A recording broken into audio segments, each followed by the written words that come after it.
General equilibrium theory deals with the problem of whether the independent action of each decision making unit, the consumer or the firm, leads to a position in which equilibrium is reached by all.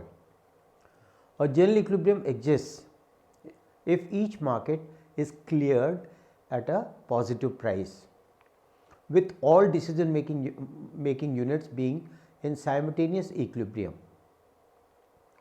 Leon Walrasian, in his book Elements of Pure Economics, introduced the idea of simultaneous determination of prices of all the markets through the interaction with one another, with the help of simultaneous equations of demand and supply of all the markets in the economy. He described a unique solution for all the variables and also described the stability conditions of the equilibrium through the process of adjustments taking place. The basic of the stability of the equilibrium in Walrasian system asserts that the excess demand is inversely related to price. That is, the increase in the excess demand occurs due to decrease in prices. After studying this module, you shall be able to know about the Walrasian excess demand approach and intent extent approach to general equilibrium. Learn that a general equilibrium exists if each market is cleared at a positive price, with all decision making units being in simultaneous equilibrium. Identify that Walrasian system asserts that the excess demand is inversely related to price. Understand that input output analysis is an analysis of inter-industry relations of the network of intermediate products passing from one industry to another or sold as final products to the consumers. Identify the assumptions to the consumers and limitations of input output. Walrasian system asserts that the excess demand is inversely related to price. The excess demand price is defined as the difference between the price that buyers are willing to pay and the price that sellers are charging for a given quantity. Mathematically, the excess demand at price P can be defined as EP is equal to DP minus SP, where DP is demand price and SP is supply price. It is positive or EP is greater than 0 if DP is greater than SP. It is negative or EP is less than 0 if DP is less than SP. The general equilibrium analysis describes the mechanism of determination of prices simultaneously in each market, so that there is neither excess demand nor excess supply, while all the economic agents individually attain their respective competitive goals. All the markets in the economy are interdependent on each other. Clearly, any disturbance in one market not only changes the equilibrium position of the concerned market, but also creates impact on the equilibrium positions of other markets in the economy. In what follows, we will examine the impact of changes in demand in one market on all other markets in the economy. For the sake of simplicity, we assume that there are only two sectors of the economy, say 1 and 2. For the sake of simplicity, we assume that there are only two sectors in the economy, say 1 and 2. Suppose that because of some favorable condition, the demand for commodity A has increased at the same price, that is, the market demand curve of the commodity A has shifted out to the right because of change in preference pattern of the consumer as shown in diagram panel A. In the diagram, the initial level of equilibrium in sector 1 is at point E1. The initial demand and supply curves of commodity A are represented by dA and SA respectively. Equilibrium point E1 gives us equilibrium price PA and equilibrium quantity QA. The equilibrium of each firm in industry A is illustrated in figure B. At equilibrium, the firm produces QA at which AC is equal to MC equals to price equals to MR. Panel B should refer to the equilibrium of a firm in the industry A.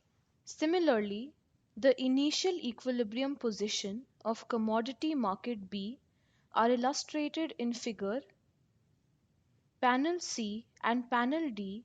The commodity market B is in equilibrium at price PB, at which demand for B equals its supply.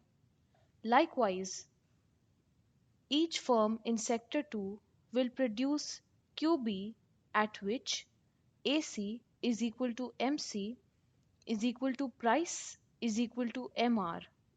Now suppose that there is an outward shift in demand curve of sector A due to change in any factor which influences demand, either change in consumer income, change in consumer preferences, or increase in the price of its substitute goods, etc. Except price of A. The new demand curve is D-A.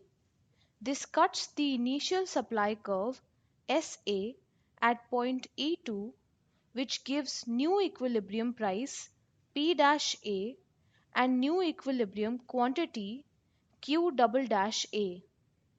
In this situation, if consumers are purchasing more of commodity A at higher price P-A with their same income level, they must have to reduce their expenditure in other sectors, that is, in sector 2. So they will purchase less of commodity B, which is reflected by the inward shifting of the demand curve of commodity B from DB to D-B. All this happens because of the interdependence of all the sectors of the economy. In this changed situation, competitive firms in sector 1 will produce more of commodity A at higher prices P-A. The new equilibrium E2 is not at the minimum point of ACA. It is higher vertically than ACA, which implies positive profit TR is greater than TC in sector 1. The total profit is given by the area NC BP-A in the diagram panel B. On the other hand, in sector 2, the new equilibrium price P-B is lower than the average cost or at the output level Q-B. As such, the position is that the firms in industry A are making supernormal profits while firms in industry B are incurring losses. Some firms in industry B are therefore forced to quit the industry and some are induced to transfer their resources to industry A. The process of adjustment will continue till such time a new general equilibrium is achieved in the economy. The new general equilibrium for sector 1 is E3 and that of sector 2 is E-3. Comparing the new state of equilibrium E3 and E-3 with the initial state of equilibrium E1 and E-1, it is clear that there will be change in the resource allocation in the economy. In the new general equilibrium, more resources will be allocated for the production of commodity A compared to the initial one, and obviously less will be allocated for commodity B. To sum up, due to the change in consumers' preference in favor of commodity A caused by the exogenous factor, demand for commodity A has increased and for commodity B decreased. As a result, price of commodity A increases and that of commodity B decreases temporarily till a new general equilibrium is achieved, in which there is more quantity traded of commodity A at its original price and less quantity traded of commodity B at its original price. Now we'll move on to the concept of input output approach to journal equilibrium. The input output analysis has been pioneered by Wesley W. Leontief. It is an application of journal equilibrium theory. It is concerned with an empirical study of interdependence among various parts or sectors of the economy. It helps in determining the optimum level of production for each industrial unit given the resources and technology, such that the demand for its product is fully met. That is, there are no shortages or surpluses in the economy. The analysis divides the economy into a number of sectors or industries, including households and the government as industries of final demand. Each industry is viewed as selling its output to other industries. These outputs become inputs for the purchasing industry. Likewise, each industry is viewed as a purchaser of the outputs of other industries. Thus, the interdependence of each industry on the other is established. The input output analysis is thus an analysis of inter-industry relations of the network of intermediate products passing from one industry to another or sold as final products to the consumers. Therefore, the input output approach to general equilibrium is concerned with an empirical study of interdependence among various parts or sectors of the economy. It helps in determining the optimum level of production for each industrial unit given the resources and technology, such that the demand for its product is fully met. That is, there are no shortages or surpluses in the economy. Assumptions of input output analysis. Input output analysis is based on following assumptions. 1. The economy can be divided into a finite number of sectors, industries. Each industry produces only one homogeneous commodity. No industry produces joint products. 2. Each industry uses inputs in rigidly fixed proportion. In other words, the input requirement per unit of output in each industry or sector remain fixed and constant. 3. Factor and commodity prices are given. 4. The production function of the producing sectors is linearly homogeneous, that is, the production in every industry is subject to constant returns to scale. Uses of input output analysis. Input output analysis has a wide range of applications. 1.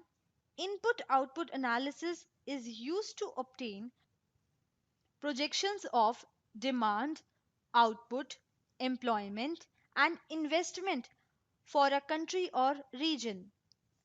2. Input output analysis is helpful in providing necessary information for formulation of economic policies. It is used in economic development planning, studies of interregional and international economic relationships. 3. Input output analysis is useful for national income accounting as it provides detailed breakdown of the macro aggregates and the money flows. 4. The interrelations between various sectors as revealed in the input output table provide indication regarding prospective trends in which they are likely to combine with each other. 5. Given a certain final output target, it can show the production requirements of various sectors. Limitations of input output analysis. Despite its many useful applications, the input output analysis has many shortcomings which are given below. 1. The input output analysis is based on a assumption of fixed input coefficients or proportions.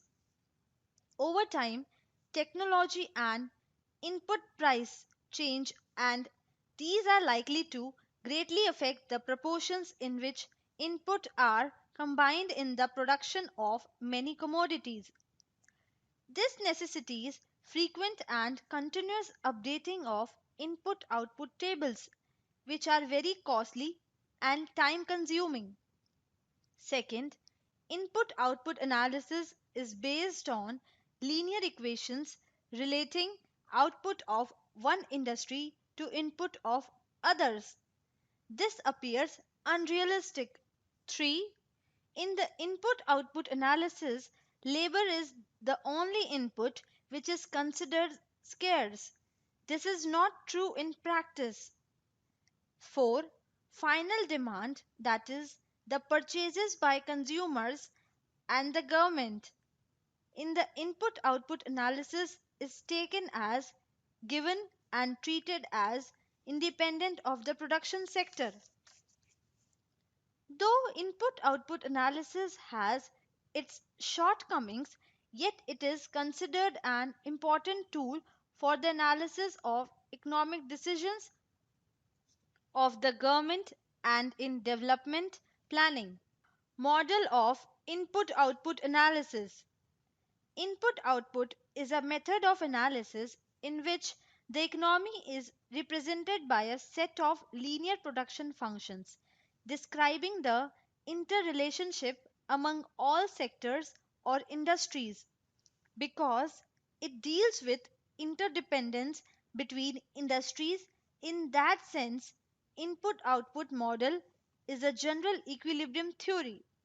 This model involves following steps. 1. Construction of input output table, also known as transaction matrix. 2. Computing technical coefficients. 3. Formulating a set of simultaneous equations. 4. Solving the simultaneous equations to obtain the values of the unknowns in general equilibrium problem. Construction of input output table, we have assumed that our simplified economy has only two industries, 1 and 2. In the output input transaction, table row 1 shows that industry 1 has produced 1000 units of output, of which 300 units are used up by itself. Industry 1. 600 units are used up by Industry 2. In this way, 900 units have been used up as intermediate inputs by the two industries. only 100 units are available for final consumption. The second row shows that Industry 2 has produced 2000 units of output, of which 400 units are used by Industry 1, 1200 units by Industry 2 itself, and only 400 units are available for final consumption.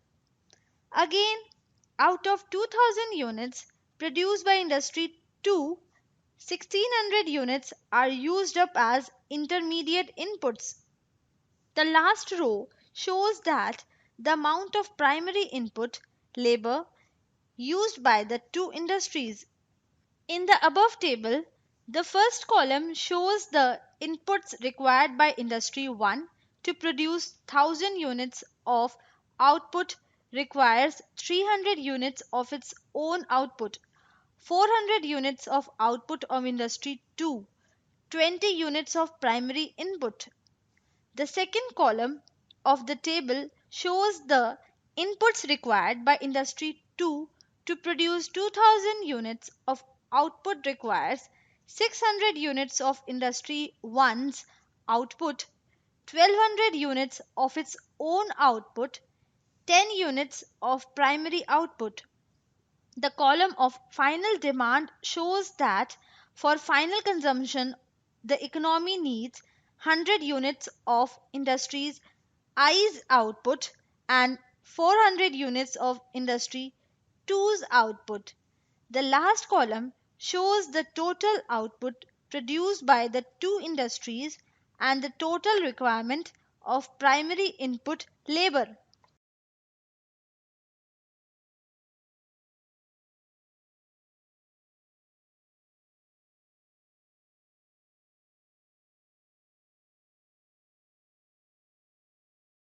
Generalizing to n industries, we write input output table where x1, x2, so on xn is total output of different sectors or industries in an economy.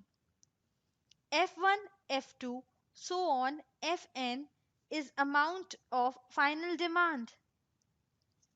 X11, X12, so on X1n is amount of output of sector or industry 1 used as input in sectors or industries 1, 2, 3, so on n.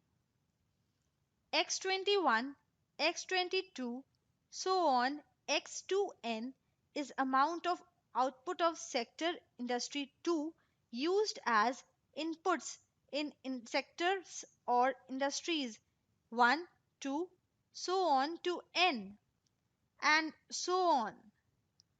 From table, we get x1 equal to x11 plus x12 plus x13 plus and so on to x1n plus f1.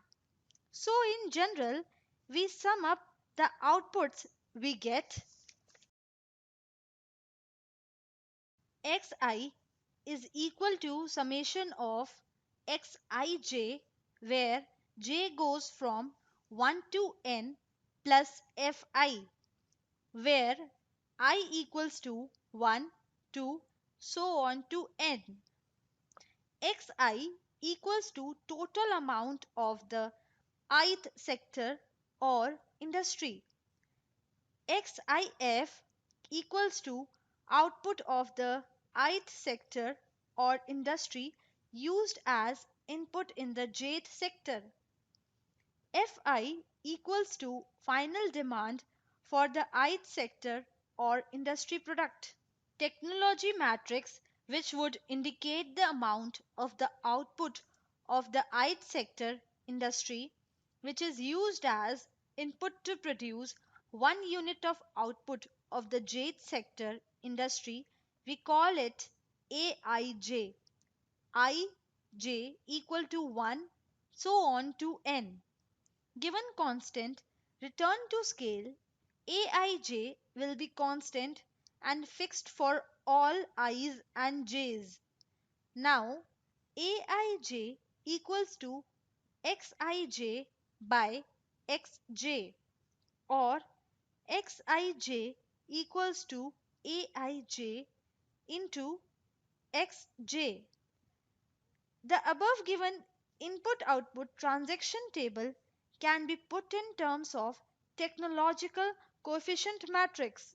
This matrix is known as technological coefficient matrix. We know xij equals to aij into xj, where xij is the output of industry or sector I required to produce the output of industry or sector J, and is proportionate to the output of industry J. The coefficient of proportionality being the input output coefficient Aij. Its value is usually positive but less than unity. If sector or industry J does not buy any inputs from industry or sector I, its value will be 0. In symbols, 0 less than equal to Aij less than equal to 1. If there are n industries sectors, the following is true for each of them. Xi is equal to summation of xij, where j goes from 1 to n plus fi. I j equals to 1, 2, 3, so on to n. Or xi is equal to summation of aij xj, where j goes from 1 to n plus fi for all I. Equation is the balance equation which states that the output for any commodity I is used either as the input for the production of commodities J or as the final demand. This is an equilibrium condition which states that the quantity of output supplied is equal to the quantity of output demanded. Solving the simultaneous equations to obtain solution. This equation can be put in a matrix form. This matrix can be represented in the form of an equation: x equals to ax plus f, x is equal to total output vector, a is equal to input output coefficient matrix, f is equal to final demand vector. Now we have x equal to ax plus f, x minus ax equals to f, I minus a into x equals to f, x equal to I minus a to the power minus 1 into f, where I is identity matrix, a is technology matrix, and IA is called Leontief matrix. By solving the above given equation, we can determine the output levels for various industries, sectors of an economy. Let us now summarize what we have learned in this module. The fundamental feature of any economic system is the interdependence of its constituent parts. The partial equilibrium theory is an inadequate tool for analyzing this interdependence between the basic microeconomic units, namely the consumers and firms. General equilibrium theory, on the other hand, is basically designed to deal with the problem of interdependence. It seeks to analyze the interaction of the consumer and the firms in the determination of prices and quantities of goods and factor inputs. Any disturbance in one market not only changes the equilibrium condition of the concerned market but also creates impacts on the equilibrium conditions of other markets in the economy. All the markets in the economy are interdependent of each other. General equilibrium exists in an economy when all the markets in the economy are in equilibrium simultaneously. Walrasian system asserts that the excess demand is inversely related to price. That is, the increase in the excess demand occurs due to decrease in prices. The input-output analysis has been pioneered by Leontief. It is an application of general equilibrium theory. It is concerned with an empirical study of interdependence among various parts or sectors of the economy. The input-output analysis divides the economy into a number of sectors or industries, including households and the government as industries of final demand. Each industry is viewed as selling its output to other industries. These outputs become inputs for the purchasing industries, which is viewed as a purchaser of the output of other industries. Thus, the interdependence of each industry on the other is established.